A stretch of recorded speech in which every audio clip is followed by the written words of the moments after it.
This is the aftermath of my 30-day self-challenge to paint a landmark each day in under 10 minutes. This challenge definitely tested me in the ways you would expect. Did I have the discipline to get through it? Did I have the ability to perform under pressure, to record and edit a video every single day? Did I have the stamina? It also tested me in ways I didn't expect. It surfaced repressed memories and emotions.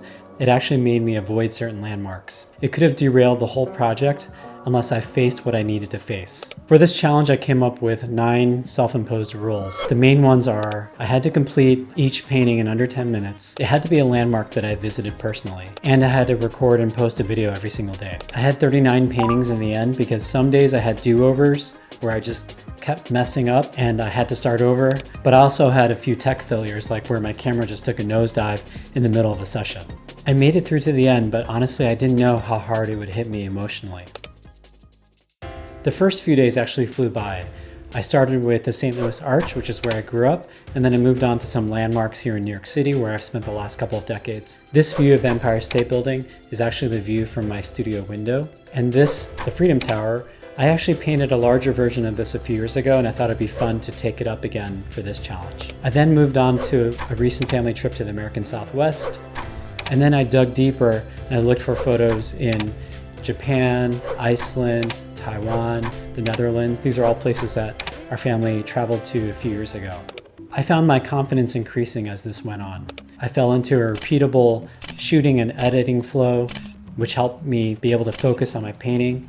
I found ways to save time, like getting rid of the pencil sketch and also avoiding large washes where I'd have to wait for the paper to dry. I also learned to adapt. Like a couple of mornings I couldn't make it to the studio, so before the family woke up, I painted at my dining table. As the days went on though, I felt something happening inside of me. Even though I had a large number of images to choose from, I found myself waiting until the last minute each day to decide which one to paint. Going through my photo albums was getting difficult. I was seeing forgotten moments that I was sad I wouldn't get back again. And so I was skipping all those photos that gave me these sad feelings. My heart ached for those moments. That feeling of being in another country with my boys wandering around on the streets. That feeling of cradling them on the airplane while they napped. I don't know why I accumulated so many photos over the years, and I didn't go back enough to revisit and cherish those moments. Just before Niagara Falls, an old friend of mine from Taiwan happened to be there on a group tour, and he posted some photos on Facebook. That reminded me of my own trip with my family to Niagara Falls about 10 years before. So I dug up some of those photos and I picked 2 that became day 12 and day 13.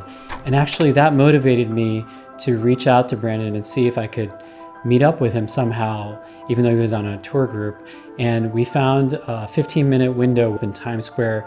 So on day 13, we met up. And it was so great. I felt like my project had motivated me to make this connection again with an old friend who I hadn't seen in over 10 years. Coming back to my project, I realized what it had become. It was a kind of meditation. Something was driving me to revisit the past. Maybe it was something I wanted secretly, or maybe it was something I needed. The most obvious reason is probably that our oldest son is headed off to college soon, and time slipping by has become surreal to me. I needed to face these feelings of loss and regret, even as our family was celebrating our high school grad's milestone.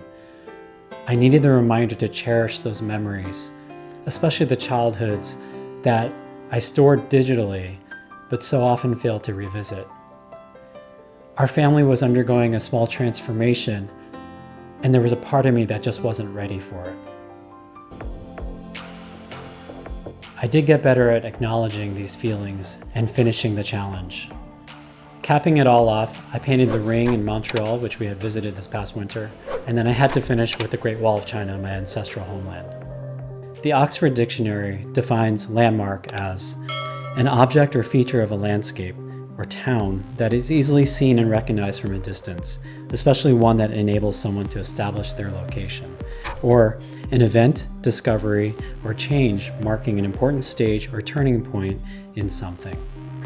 I managed to paint 30 landmarks in 30 days, and I didn't know what I was going to find at the end, but I think a power greater than me was actually using these landmarks to help me find myself.